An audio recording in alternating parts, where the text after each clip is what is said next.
Ya, bien. Vamos a continuar el avance y hablamos acerca de la administración de memoria, que es lo que nos vamos a dedicar durante un par de clases o varias clases. Corresponde a un capítulo del libro, ¿ya? Correspondería al uno, 2, 3, al 4. Bien, ¿qué vamos a hablar? Vamos a hablar de monoprogramación, multiprogramación, memoria particionada estática, memoria particionada dinámica, algoritmos de asignación, liberación de memoria, swapping, administración de memoria con mapa de bits, administración de memoria de listas enlazadas y memoria virtual. Ya es un resumen del capítulo como tal que está en el libro de Tenenbaum. Bueno, ya, entonces empezaremos haciendo una breve introducción, a, hablando un poco de qué sería ideal, qué sería bonito tener, ¿no? Y, y lo que todos quisieran, pues especialmente los desarrolladores, es que sea una memoria lo suficientemente grande. Pero hay algo que hemos mencionado durante varias clases, es el tema de recursos limitados, ¿sí? No, la PC no tienes recursos infinitos, no tienes puertos USB infinitos, no tienes memoria infinita, no, todo tiene un límite y tiene una capacidad máxima ¿no? Entonces, el número específico de puertos, una cantidad limitada de memoria. A pesar, digamos, de que ahora estamos en la época donde ya se tienen los usuarios comunes, me refiero a los usuarios de casa, pueden tener 16 gigas hasta 32 gigas, aún así no es suficiente, ¿sí? Hay aplicaciones que realmente te consumen bastante. Por ejemplo, una de las aplicaciones que consume harto es el ISX, no, el Zen Server, que necesita mínimo 4 gigas de RAM, ¿no? Mínimo, solo el programa, ¿no? Entonces, con 8 gigas ya está mejor. Entonces, ya 8 gigas ya te está consumiendo. Sí, entonces es como que va aumentando, pero también va aumentando los requerimientos de las aplicaciones, ¿no? Entonces no es lo suficientemente grande. El otro detalle es en cuanto a velocidad, ¿sí? Si uno compara las características de la memoria física con años atrás, obviamente ha habido mejoras, ha habido velocidad, pero aún así tenemos máquinas lentas. Incluso hay Core i7 que andan lento, ¿no? ¿Sí? Entonces ahora se puede utilizar, o bueno, se puede ver alternativas de memoria según la marca y demás, ¿no? Y se puede conseguir, pero no va a ser lo suficientemente rápido. ¿Qué más? Quisieras que la memoria sea permanente, ¿no? Sí, algo que no va a ocurrir, ¿no? Al final es memoria que va a estar disponible mientras esté prendida la máquina, ¿no? Y también el tema de bajo costo, que esto tal vez, aunque no, verdad, no sé qué tanto bajo costo puede ser. Creo que sí ha bajado bastante. ¿Ya? Este último nomás, para unos conocidos, compramos una memoria de 8 gigas en 210 bolivianos, que comparado con años pasados ha bajado bastante, ¿no? Pero eso los 8 gigas, ¿no? Imagino que una de 16 debe estar por los 400 bolivianos, que aún así está bien, porque me acuerdo que a años atrás las memorias estaban por el orden de los 80, $100. No estaba, porque eso no estaba, digamos, unos 50, porque es menos de $50, ¿no? Sí. Entonces ha habido una baja de precios, pero de todas maneras uno siempre quiere que sea bajo costo, ¿no? Y bueno, al final la conclusión y el resumen es que no hay este tipo de memoria, que sea grande, que sea rápida, no volátil y que cueste barato, no existe, ¿no? Especialmente lo de grande, ¿no? O sea, siempre va a haber una limitación. Bien, hablaremos un poco de la jerarquía de memoria. Para esto vamos a hacer este gráfico. ¿Dónde estamos? Este de aquí. Bien, vamos a poner dentro de la jerarquía al disco duro y también algo conocido como almacenamiento masivo o almacenamiento en red, también conocido como NAS. Tenemos entonces en la parte superior CPU, ¿ya? Y después del CPU tenemos los registros que hablamos alguna vez, los AXBX, que son de bajo nivel, ¿ya? Que son contenedores ¿no? que están directamente, ¿no? Después está la memoria caché, tienes los niveles L1, L2 y L3, y tienes la memoria RAM como tal, y debajo de la memoria RAM, disco duro, ¿no? Y después tenemos el almacenamiento masivo. ¿Cuál es la idea de esta jerarquía de memoria? es entender que en esta jerarquía el sentido en un sentido de la flecha va a ser velocidad y en otro sentido va a ser tamaño. En el caso, digamos, si vemos la parte superior, está el menor tamaño y en la parte inferior está el mayor tamaño. Y en cuanto a velocidad, en la parte superior está la mayor velocidad y en la parte inferior está menor velocidad. ¿Sí? Entonces, en el caso de los registros AX, BX son contados, ¿no? AX, BX, CX, DX. Después están los AEX, BEX, CEX, DX. Entonces serían uno, 2, 3, 4, 8. ¿Sí? Es lo más rápido que puede haber, ¿no? Todas las operaciones y de información, de hacer, digamos, de mover al registro y del registro mover a un acumulador, van a ser realmente extremadamente rápidos, ¿no? Sí, ya. Entonces, pero tiene una limitación, no puede contener muchas cosas, ¿no? Es un número limitado de registros de alta velocidad donde se puede almacenar datos, ¿ya? Debajo de esto está la caché. La caché incluso, bueno, si lo vemos en algún gráfico, algunas de estas están próximas al CPU y otros son parte del CPU, ¿no? Entonces, dependiendo del nivel, ¿sí? Memoria es como una memoria auxiliar, igual que va a ser mucho más rápida que la memoria RAM. O sea, en cuanto a velocidad, menor velocidad que los registros como tal, pero mayor velocidad que la memoria como tal, ¿no? Sí. Y esto también, esta jerarquía también tiene relación con la distancia con relación al CPU, entre términos físicos. Los registros AX, BX son parte del CPU. El caché, uno de ellos va a ser parte del CPU, otro va a estar próximo al CPU. Y la memoria físicamente ya está alejado del CPU. ¿No? Entonces ya hay un bus de datos que se comunica. En cambio, el otro, en el caso, digamos, de los registros AX, BX, es parte del CPU ya, ¿no? Entonces, adicionalmente, esta jerarquía, adicionalmente de representarme a qué lado de la flecha está velocidad y tamaño, también está reflejando cercanía. ¿No? Cercanía al CPU, ¿no? Entonces, cuanto más alto en la jerarquía, está más próximo al CPU. Entonces, la necesidad de transportar datos es menor, ¿no? Es corto el camino, ¿sí? Entonces, en el caso, digamos, bajamos en la jerarquía la memoria RAM, físicamente en la placa está ya en otra posición, ¿sí? Entonces no está al lado del CPU, está en otra posición. Eso quiere decir que sí va a haber un camino que va a tener que recorrer.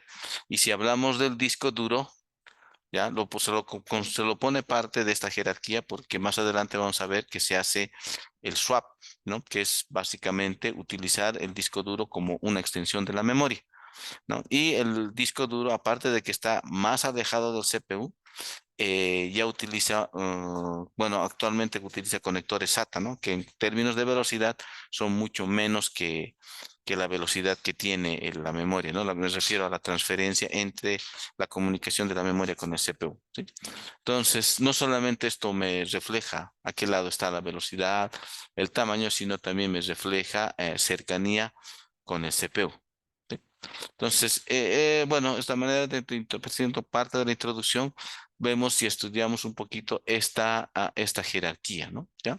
Y bueno, lo último en la jerarquía sería lo que es el almacenamiento masivo que utiliza la conexión de red, que también de a poco ha ido aumentando, ¿no? Ya hablamos de 10 gigabits de velocidad, pero aún así, digamos, llega a ser más lento con la velocidad de transferencia, digamos, entre caché y el CPU, ¿no? ¿Sí? Eso. Y bueno, si vemos por el otro lado, me refiero a la flecha que está en descenso, y sí, es el tamaño, ¿no? Aquí hemos contado el número de registros.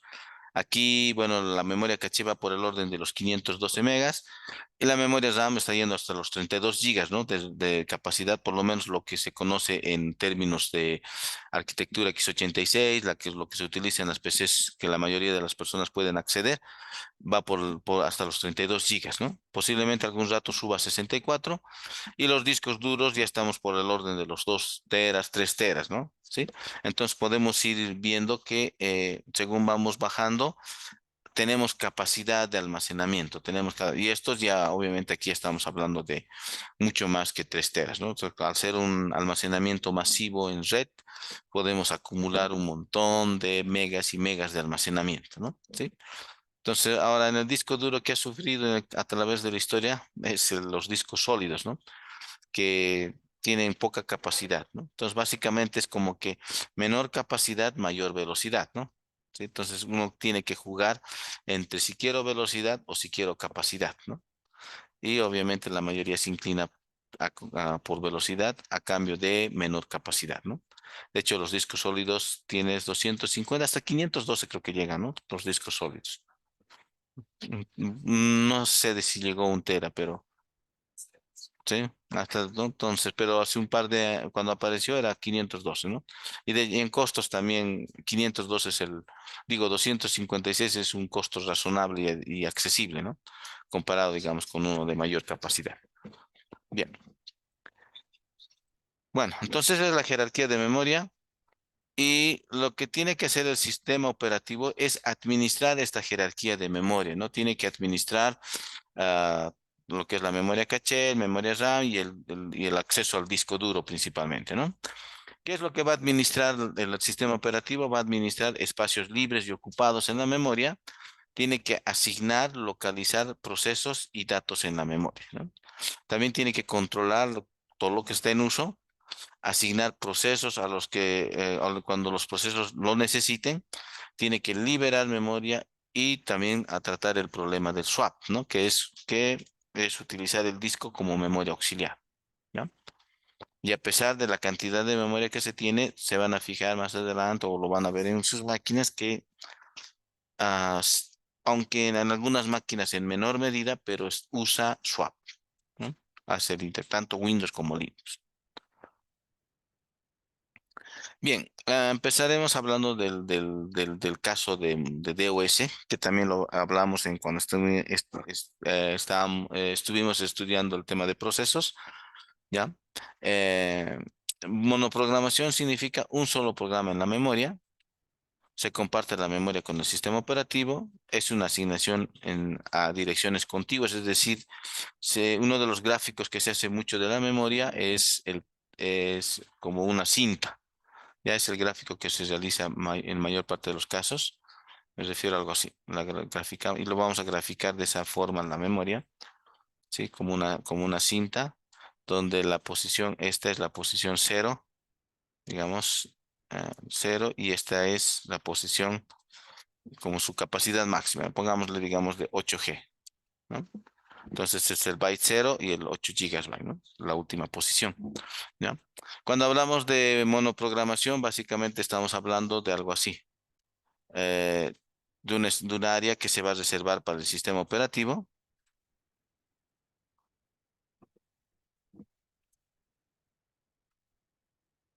¿ya? Y toda esta área que se va a asignar para los programas. Pero el caso está de que, digamos, aquí tengo un proceso, P1.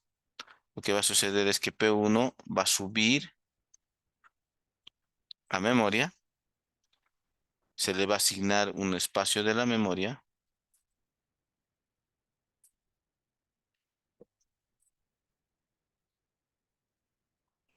¿M? Entonces va a ser contigua la asignación, solo que es un solo programa que va a estar en la memoria, ¿no? ¿Sí? Entonces, esto obviamente es algo que ya no se usa, ni siquiera los celulares hacen eso, ¿no? Me refiero a que tengas una sola aplicación corriendo no tengas varias aplicaciones corriendo al mismo tiempo, sino solo una, ¿no? Pero sí pasó en la historia y sí, digamos, hubo esta forma de manejar, ¿no?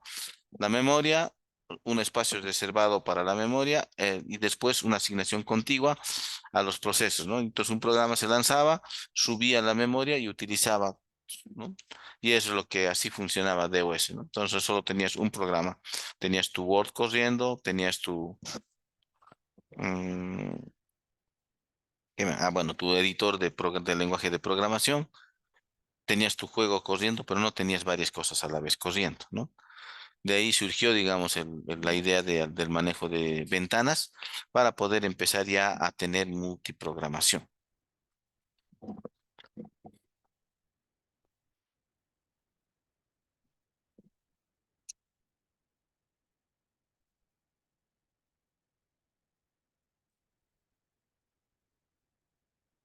¿ya? Entonces, la asignación de memoria va a ser como en el gráfico contigua.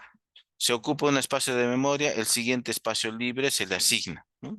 Es una asignación simple, porque yo puedo tener el conocimiento, digamos, pongámosle que el sistema operativo ocupa, digamos, 512 megas. Entonces, a partir del 513 ya puedo asignar un proceso, ¿no? Puedo utilizar ese espacio de memoria, ¿ya?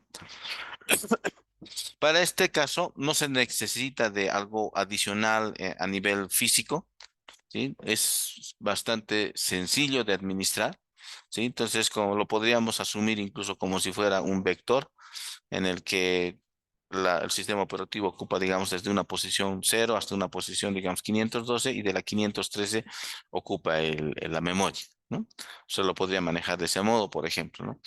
El problema que trae la monoprogramación es desperdicio, como en el gráfico que lo vimos, ¿no? No ocupa todo el resto como es un solo programa a la vez, ese programa puede ser un programa chiquito que solo está ocupando ese instante de tiempo, ¿no? Entonces, porque lo que pasa en monoprogramación es que se lanza un programa, sube a memoria, sale de memoria, el otro programa entra. Entonces, uno a la vez, ¿no? ¿Sí? Entonces, algunos pueden ser programas grandes que pueden ocupar harto espacio de memoria, pero otros programas pequeños. ¿Y qué pasa, digamos, si estoy en un escenario donde voy a manejar solo programas pequeños? Entonces estaría haciendo un gran desperdicio de memoria, ¿no? Por mucho que sea pequeño o grande, o sea, al final es un solo programa que está asignado a un espacio de memoria. Hay espacio en la memoria para que otros programas puedan utilizarlo, pero solo uno está, ¿sí? Entonces ese es el problema, ¿no? Y el otro problema, valga la redundancia, es monoprogramación, que quiere decir un solo programa corriendo a la vez, ¿no? Un solo programa. Y bueno, es así como surge la multiprogramación, ¿ya? El hecho, la facilidad, bueno, la alternativa, o mejor dicho, lo actual, que es permitir que varios programas corran a la vez. ¿Ya? Entonces tengo varios programas y es lo que ahora actualmente vivimos, ¿no? Cuando hemos visto la tabla de procesos, tenemos varios procesos que están corriendo al mismo tiempo, ¿sí? Aparte, digamos, de los procesos que son propios del sistema operativo, hay varios procesos que están corriendo y todos están corriendo al mismo y todos ellos están haciendo uso de la memoria. ¿Sí? Algunos tal vez estarán en disco, pero al final están como extensión de la memoria, lo están usando. Pero ahora sí puedo tener varios procesos corriendo, ¿no? De hecho, si ejecutamos como ejecutamos las primeras clases, tenemos una lista larga en Windows de procesos que están corriendo todo el tiempo. En el lado de Windows, digo Linux, lo propio, ¿no? Hay un montón de procesos que están todo el tiempo en memoria corriendo, ¿no? ¿Sí? Entonces, eso me permite la multiprogramación, el poder tener varios procesos corriendo. Y es aquí donde sale la primera idea de poder hacer multiprogramación, que es lo que se conoce como memoria particionada, que es básicamente dividir la memoria en múltiples partes. En memoria particionada tengo lo que es memoria particionada estática o fija y la memoria particionada dinámica. Básicamente, ¿en qué consiste esto? Vamos a venir aquí. Ya, esta es la memoria. Este va a ser el espacio ocupado. Normalmente el primer espacio se lo dedica al sistema operativo y todo este resto se va asignando al proceso, ¿no? Entonces lo que se hace es dividir la memoria en lo que se conoce como particiones.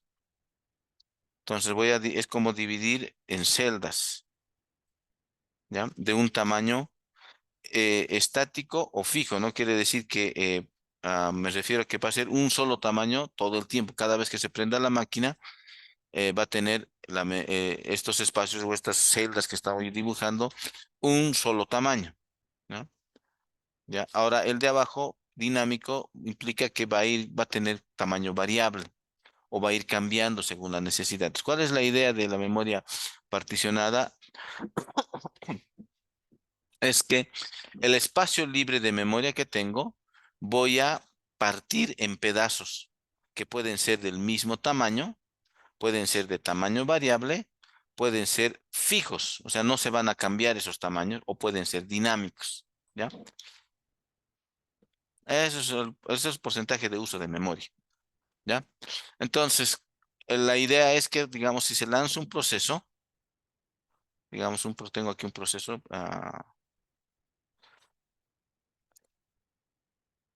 proceso 2, proceso 3, proceso 4, proceso X. Entonces, lo que va a pasar es que cuando se lanzan procesos, estos pueden ocupar dentro de estas particiones, ¿no? Entonces, va a ocupar un espacio dentro de esta partición. Por ejemplo, este va a ocupar este espacio, este otro proceso va a ocupar todo este espacio, este proceso podría ocupar solo este espacio, y así sucesivamente, ¿no? Entonces, este proceso, digamos, se le va a asignar este pedazo de la memoria, este otro, y este otro va a ir aquí, y se va a asignar a un espacio de la memoria, ¿no? Y en algún momento, como todo está particionado, por aquí debe haber un X, y este proceso se va a asignar a, a ese espacio de memoria, ¿no? Entonces, mi primera idea es dividir la memoria en múltiples partes que pueden ser iguales de mismo tamaño, y después y esas partes se los consideran como particiones, ¿ya? Entonces, las particiones se las puede manejar digamos, con un tamaño. Podemos decir, digamos, que cada partición va a ser pongámosle, 512 eh, de 1 mega. Pongámosle que van a ser de 1 mega, ¿sí? Entonces, cada partición va a ser 1 mega, 1 mega, ¿ya? Voy a tener miles de particiones, ¿no? ¿Sí? Porque si tomamos una memoria, por ejemplo, de 8 gigas o de 12, van a salir a 1 mega, va a salir un montón de particiones, ¿no? O sea, millones tal vez, ¿ya? Ahora, ¿en qué ese sentido me ayuda, digamos? Por ejemplo, si el sistema operativo, digamos que ocupa 2 megas, entonces ya se puede calcular, ¿no? A 1 mega, cuánto ocupa, ¿no? ¿Sí? Entonces, como literalmente agarrar una cinta y trazar como caminos, ¿no? Y decir, bueno, tengo espacios de 1 mega, y son pongámosle unos 100.000 que hacen el total de la memoria, ¿no? Llenan la memoria. ¿Qué más?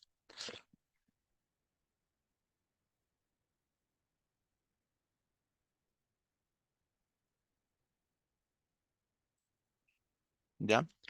Entonces, va a ser fijo al momento de inicializar el sistema operativo. Se prende el sistema operativo se encarga de particionar y tener los espacios particionados en la memoria. Más que espacios, más que, digamos, agarrar y hacer algo en la memoria. O sea, no es como que, por ejemplo, en ciertas cosas físicas tú quemas, ¿no? En este caso es simplemente es tener el tamaño, o sea, la cantidad de particiones y sus límites, ¿no? O sea, una partición es de 1 mega, entonces se puede calcular, ¿no? Si empieza digamos, supongamos que empezara esto en la posición 100, entonces la siguiente es la 101 y el otro empieza en la 102, y termina en la 103, ¿no? Si fuera así, ¿no? Entonces podría, de algún mecanismo, poder calcular, ¿ya? Se puede dividir la memoria en dos criterios, ya les dije. Particiones fijas, ¿ya? Todas del mismo tamaño, o variables, ¿ya? Variables pueden ser de distintos tamaños. Ahora, si lo vemos de este modo, puede ser fácil de administrar, ¿no? Porque si le pones, digamos, si haces particionamiento fijo, de un tamaño fijo, entonces puedes poner todas las particiones de 5 megas, y es como agarrar la memoria, digamos, 12.000, pongámosle, digamos, si supongamos que mi memoria es de, no sé, no se me ocurre ahorita, digamos, de 1024 megas, dividir entre 2 megas, ¿no? Esa sería la cantidad de particiones que puedes tener, ¿no? ¿Sí? Entonces, y podrías calcular la primera partición de qué posición de la memoria, qué posición ocupa, ¿no? Porque o sea, si tomas por ese lado de particionamiento fijo, es básicamente agarrar la memoria, o sea, el restante de la memoria, me refiero, si es, digamos, de 12 gigas, 12 gigas menos 512 megas, dividido en el tamaño de particiones, ¿no? Si la partición va a ser de 5 megas, dividida entre 5 megas. Obviamente aplicando las conversiones que sean necesarias, ¿no? Esa va a ser la cantidad de particiones y a partir de eso se puede determinar, ¿no? Si es, digamos, 2 megas, eso es, entonces los siguientes 2 megas es otra partición y otra partición. No es algo que se va a marcar en la memoria, ¿no? Como que voy a dejar como lo que se hace con el disco, ¿no? Cuando se hace un particionamiento, ¿no? En cambio aquí no, es más cálculo, ¿ya? Y bueno, la seguridad es también bastante simple, ¿sí? Porque no, ¿qué va a pasar, digamos, cuando se utilice este esquema, digamos, de memoria particionada? Es que tú asignas a espacios, ¿ya? Entonces, tú vas a asignar un proceso, digamos, en la primera partición libre, esta en la segunda, en la tercera, y en ningún momento va a haber solapamiento, ¿sí? Porque estás asignando a una partición, aunque no va a ocupar todo, pero ya está asignado, ese es tu espacio límite. Fuera de eso no se va a dar el caso de que el proceso uno escriba en la área de memoria del proceso 2. ¿Por qué no se va a dar ese caso? Porque la partición lo limita. Entonces su área va a ser desde la posición, digamos, 513 a más 2 megas, entonces 500 hasta la posición 515. Ese va a ser su área de acción. Solo en esa área va a escribir, ¿ya? El otro va a empezar desde la siguiente y así sucesivamente, ¿no? Entonces, por eso es de verdad un poco más simple, mucho más simple de administrar, ¿no? Por el hecho de tener ya definido el concepto de partición. ¿Qué más?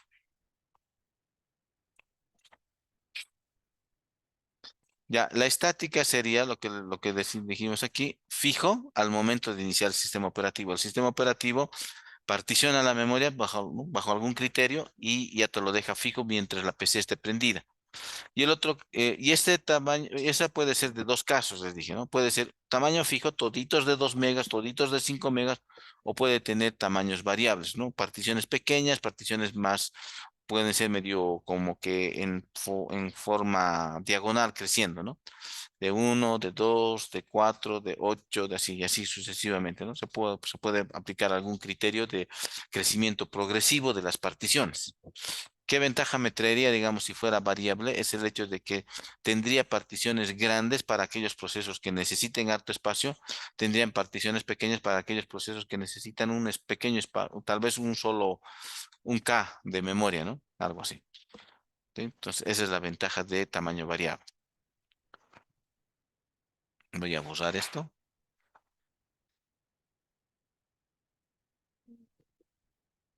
Ah, voy a poner un momentito pausa, ¿ya? Bueno, en este caso, eh, voy a volver un poquito a una ventana aquí, ¿ya?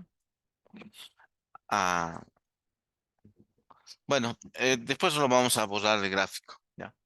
Como son tamaños ya definidos, ¿ya? Entonces va a ocurrir un problema que se conoce como fragmentación, ¿ya? El trabajar con memoria particionada me causa lo que es la fragmentación interna, ¿ya? Eh, pongamos, digamos que el proceso uno, ¿ya? ¿Qué voy a escribir? Ya, voy a borrar voy a borrar esto,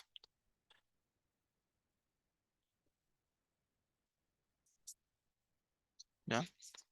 Entonces, supongamos que tengo un proceso uno que requiere, digamos, ya, supongamos que cada partición es de 1 mega y este requiere 512K, ¿ya? Entonces, quiere decir que va a ocupar, no, vamos a hacer así, ¿sí? Entonces, va a ocupar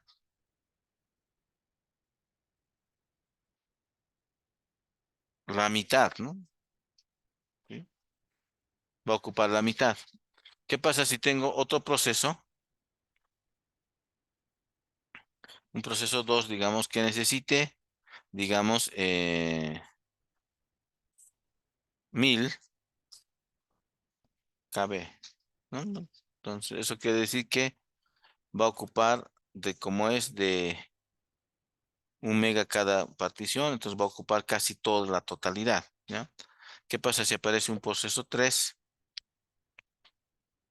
un P3 que solo necesite 10?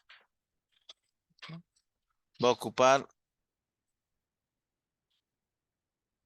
una pequeña franja, ¿ya? Entonces, ¿qué es lo que está pasando? ¿Ya? Voy a hacer unas flechitas ya para decir que estas están asignadas.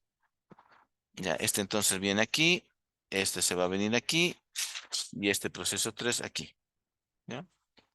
Entonces, fíjense, en medio de todo esto se ha creado este espacio. Aquí es pequeño y aquí es muy grande. Entonces, esto que no se ha podido usar es lo que se conoce como fragmentación interna,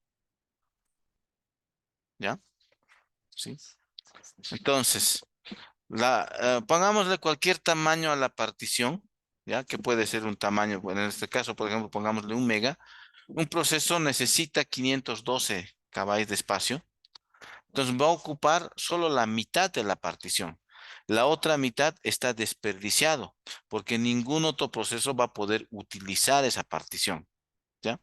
Entonces cada uno, ahora, en este caso no hay problema, es 1024, es casi llenando, ¿no? La partición. Pero en un caso, digamos, donde sea un proceso bien chiquito, va a ser una pequeña franja y el resto desperdiciado. Entonces vas a tener, es como tener, digamos, toda una mesa de vasos, ¿ya?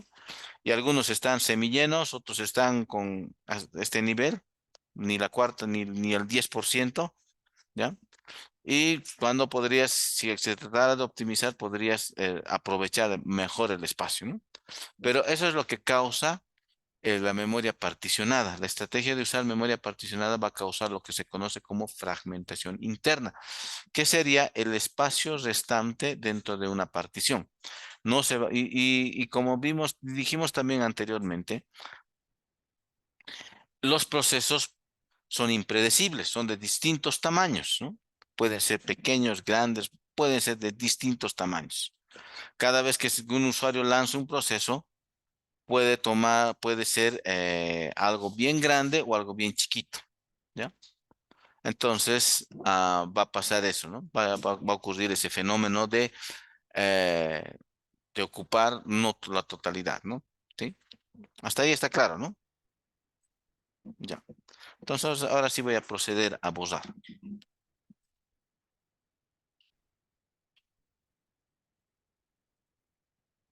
Entonces, les decía que las ventajas que tiene esto de usar multiprogramación es, bueno, perdón, las ventajas de la memoria particionada estática está justamente en el hecho de,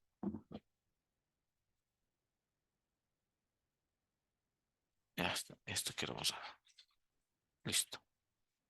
Está en el hecho de permitir que varios programas se hayan usados a la vez, ¿sí? Entonces, el hecho, bueno, ya les dije, ¿no? Una vez más, el hecho de que ya esté limitado, por ejemplo, como en este caso, cada cuadrado, entonces ya no va a haber el caso de que un proceso invada al otro, ¿sí? Porque hay una limitación. Va a aumentar el uso de la CPU porque ya no estoy teniendo uno solo a la vez, sino varios y puedo tener varios corriendo a la vez. El problema que voy a tener es la fragmentación interna, que sería la memoria asignada, pero que no está utilizada, ¿no? Entonces, como está definido el tamaño de una partición y la memoria no ocupa todo, entonces ese espacio nadie lo va a poder utilizar. No se puede utilizar, no se puede asignar. Es como que en todo este espacio, yo utilizo este espacio, pero nadie puede utilizar el resto del espacio. Puede que yo solamente utilice este espacio, pero este otro espacio está desperdiciado. Ese es el problema que me causa la memoria particionada estática.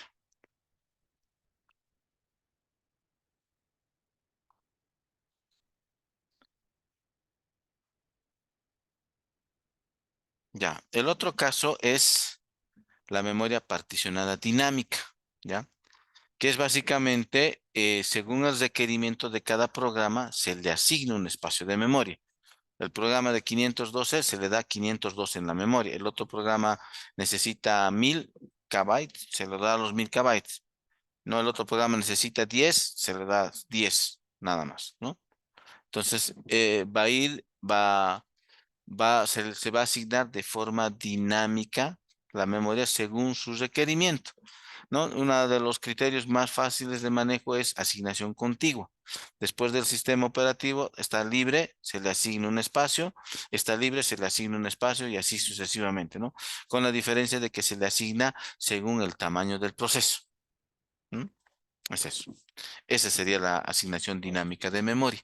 ¿Ya? Entonces, en este caso tengo, por ejemplo, un programa D que tiene un tamaño, ¿no? Y un programa C que es un poco más que la suma de los dos programas, ¿no? ¿Sí? Eso. ¿Qué más? Ya, entonces, cada proceso al lanzarse declara sus requisitos de memoria al iniciar su ejecución y el OS, sistema operativo, como tiene acceso directo a toda la memoria, va asignando de forma contigua. ¿Ya? Entonces, cuando en este sistema de la asignación dinámica, no voy a tener el problema de fragmentación interna, ¿ya? Porque le estoy asignando según lo que necesita. Sin embargo, me va a acarrear otro problema que es la fragmentación externa, ¿ya? Que va a ser el espacio de memoria desperdiciado entre posiciones asignadas a procesos. Básicamente, esto sería algo así, ¿ya? Vamos a dibujar aquí en la pizarra.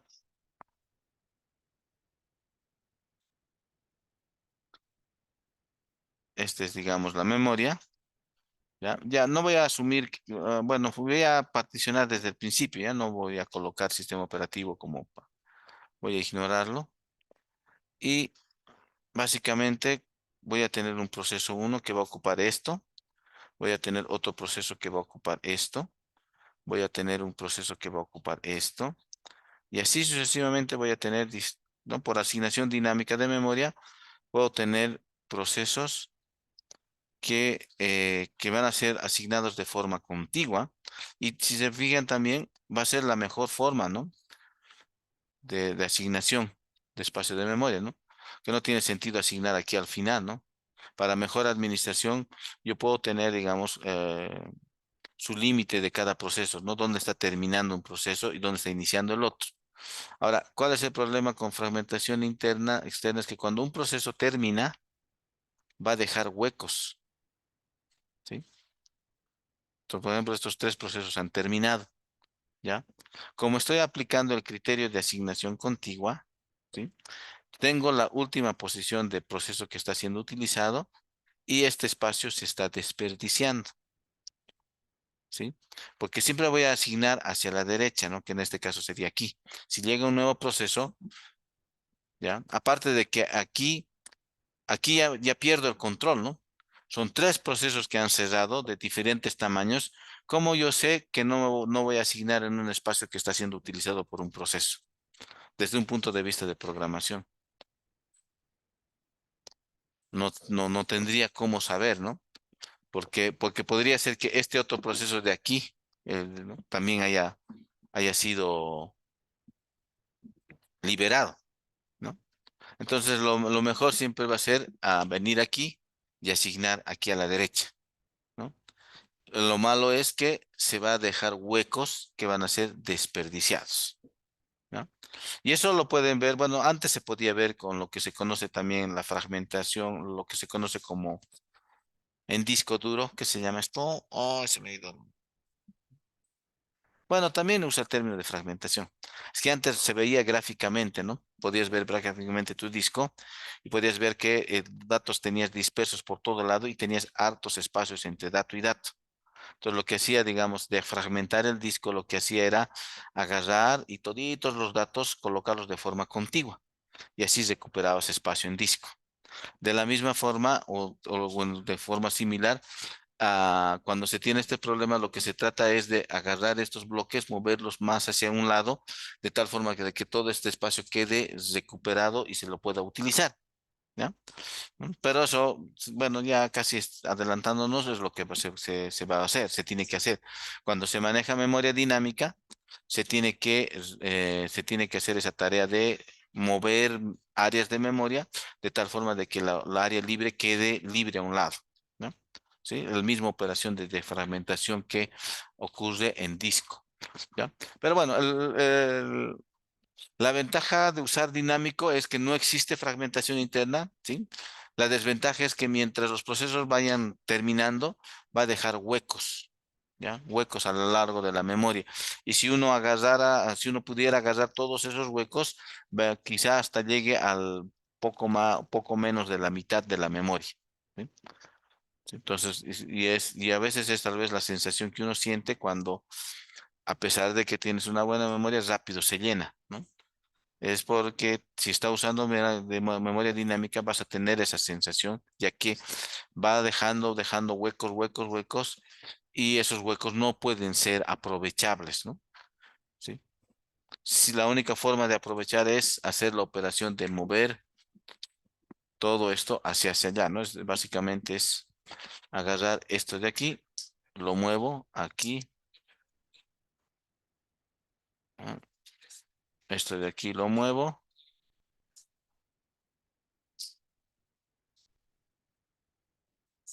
y este otro de aquí lo muevo.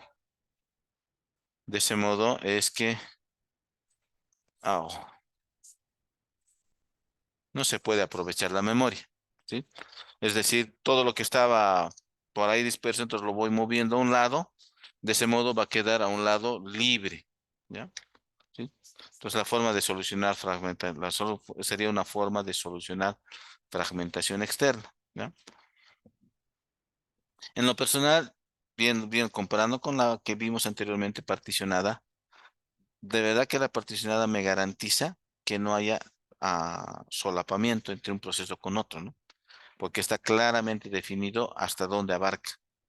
En cambio, aquí sí puede haber un riesgo, ¿no? Porque estoy asignando en los espacios siguientes libres y al hacerlo de esa manera puede darse el caso, o incluso al hacer esto de la relocalización, podría literalmente sobreescribir áreas de memoria que otro proceso está utilizando, ¿no?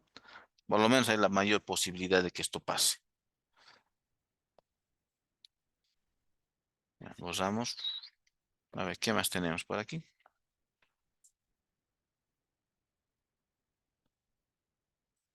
Bien. ah,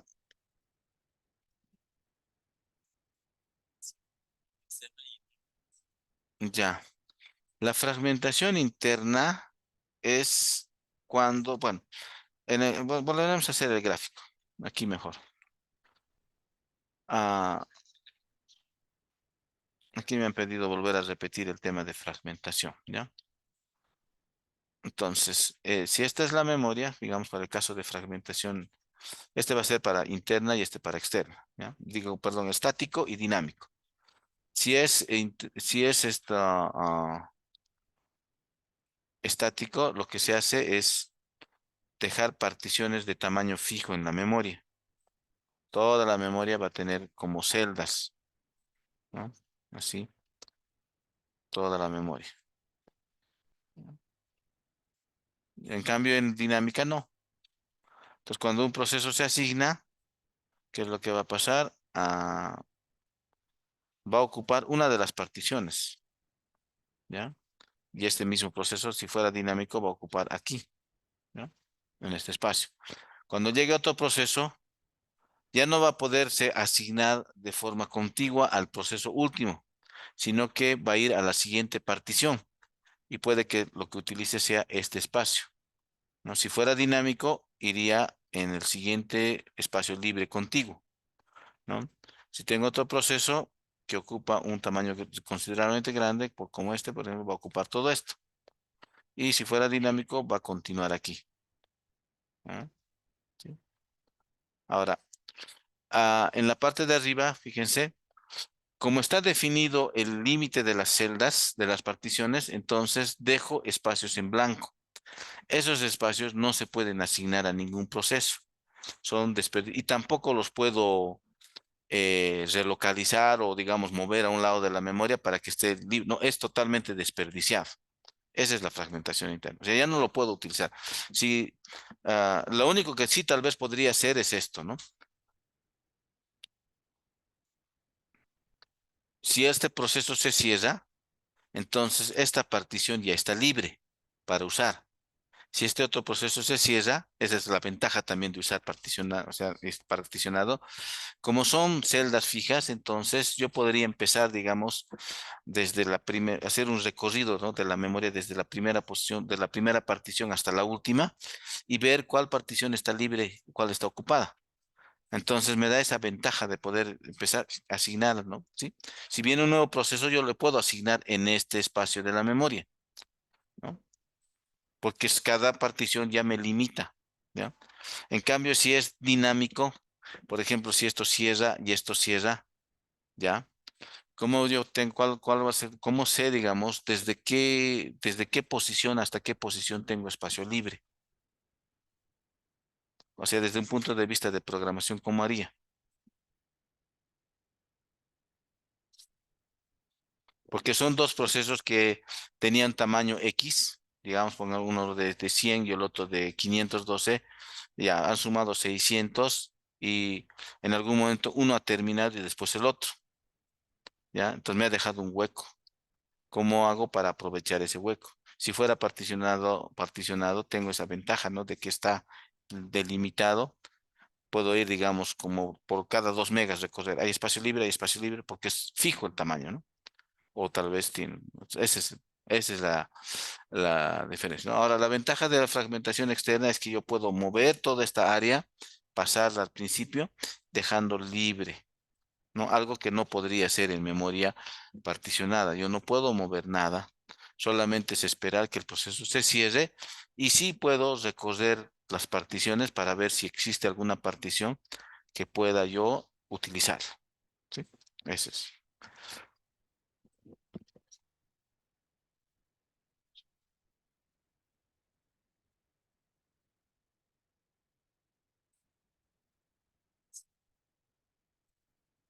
Bueno, entonces veremos los algoritmos de asignación, que es la estrategia para dar espacio de memoria a un nuevo proceso. ¿Ya? Estos algoritmos de asignación se van a aplicar para el caso especialmente que tenga memoria particionada de tamaño variable, es decir, tenga particiones pequeñas, siendo de distintos tamaños, ¿ya? Uno de los criterios que se puede manejar para esto es, digamos, como una sucesión progresiva, ¿no? 1, 2, 4, 8, 6, ¿no? Así, entonces 512, 1 mega, así, ¿no? Sucesivamente, ¿no? Entonces, o manejar múltiplos de algo, ¿no? Ya, se puede manejar diferentes criterios. El punto es de que voy a tener una secuencia de particiones de distintos tamaños, ¿no? Me refiero a algo así, ¿no? Vamos a venir aquí,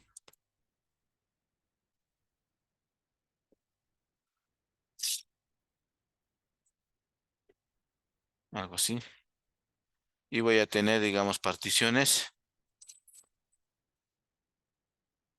algo así, ¿no? Entonces voy a tener particiones pequeñas, un poco más grandes, más grandes, más grandes, ¿no?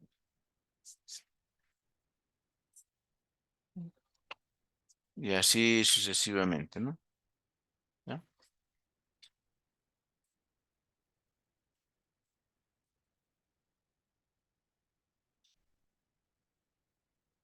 Listo.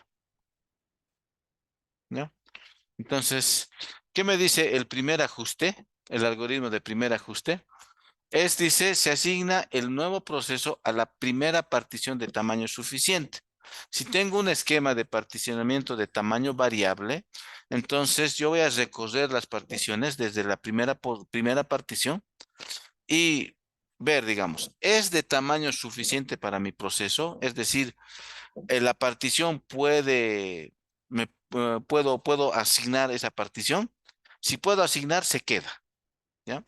Me refiero a que, ¿qué pasaría si, digamos, por decir de mi proceso es de, pongámosle que lo voy a graficar aquí, mi proceso es de este tamaño, ¿ya? ¿Sí?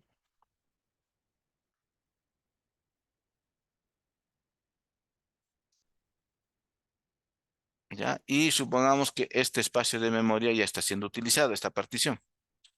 ¿Sí? Entonces, lo que va a hacer es, el primer espacio que es este de aquí, se le va a asignar, ¿sí? El primer espacio, eso es primer ajuste. Entonces, el primero que encuentre, ese se le va a asignar. El primero. Puede que sea no óptimo, pero se le asigna, ¿no? ¿Me entiende? Ese es. El mejor ajuste lo que va a hacer es buscar, ¿ya? Digamos que este es el caso y tengo un partición de este tamaño, entonces va a ganar, va a decir aquí no, aquí no, aquí. Aquí puede entrar, ¿no? Sí, entonces el mejor ajuste es buscar en la tabla, en la lista en todas las particiones, en el que menos espacio se desperdicie. Ese es el de mejor ajuste. ¿Ya? El primer ajuste es como quien dice, lo primero que llegó, ahí me quedo, ¿no? El mejor ajuste es buscar el más adecuado, el tamaño más adecuado. Este sí, este no, este, ¿no? Entonces, en el que realmente tenga menor desperdicio de memoria, ¿ya? Ese es.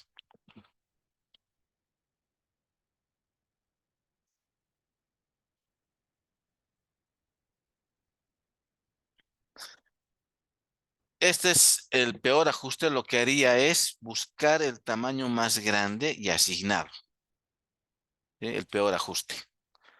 Bueno, ya no, aunque debería, bueno, ya lo borré, pero me refiero a que tengo, digamos, particiones de 1K, 10K, 100K, 512, 2 megas, 3 megas. Lo que va a hacer es, llega un proceso y le va a asignar el tamaño más grande. Llega otro proceso, el tamaño más grande. No importa, le va a asignar el tamaño, ¿no? Entonces, son criterios, digamos, de asignación, ¿no? El mejor ajuste, el peor ajuste y el primer ajuste, ¿no? O sea, ¿sí? Primer ajuste, mejor ajuste y peor ajuste. Peor ajuste podría funcionar porque, ¿por qué me refiero a que podría funcionar? Normalmente no vas a tener particiones, digamos, por decirles primero un chiquito, uno grande, chiquito, grande, ¿no? Vas a hacerlo de forma progresiva, ¿no? De tal forma de que más a la derecha de la memoria, bueno, si lo vemos como una cinta, a este lado están las particiones más grandes y a este otro lado las más pequeñas. Entonces, yo puedo hacer el recorrido empezando de aquí, ¿no? Entonces empiezo de aquí, puedo entonces, de esa forma puedo empezar a asignar el más grande, ¿no? Hacer para lo que es el peor ajuste, asignar el tamaño más grande, ¿sí? ¿Ya? Ahora, para el caso, digamos, del caso del mejor ajuste, podré empezar por aquí o puedo empezar por aquí, ¿no? ¿Cuál es el mejor? Pero sería conveniente empezar desde la parte menor de la memoria, ¿no? Ahora, para el primer ajuste, si empiezo del lado derecho, digamos, del tamaño más grande, va a ser mayor desperdicio, ¿no? Porque el primer ajuste dice el primero de tamaño suficiente se asigna. Entonces, también empezaría desde el lado que tiene las particiones de menor tamaño, ¿no? Entonces, se puede aplicar cualquiera, ¿no? Y por último, bueno, quedaríamos pendiente, mejor dicho, lo que es el algoritmo de Buddy, que es otro criterio de poder asignar memoria a un proceso, ¿ya? Y eso lo vamos a ver en la siguiente clase. ¿Alguna duda, consulta antes de retirarnos?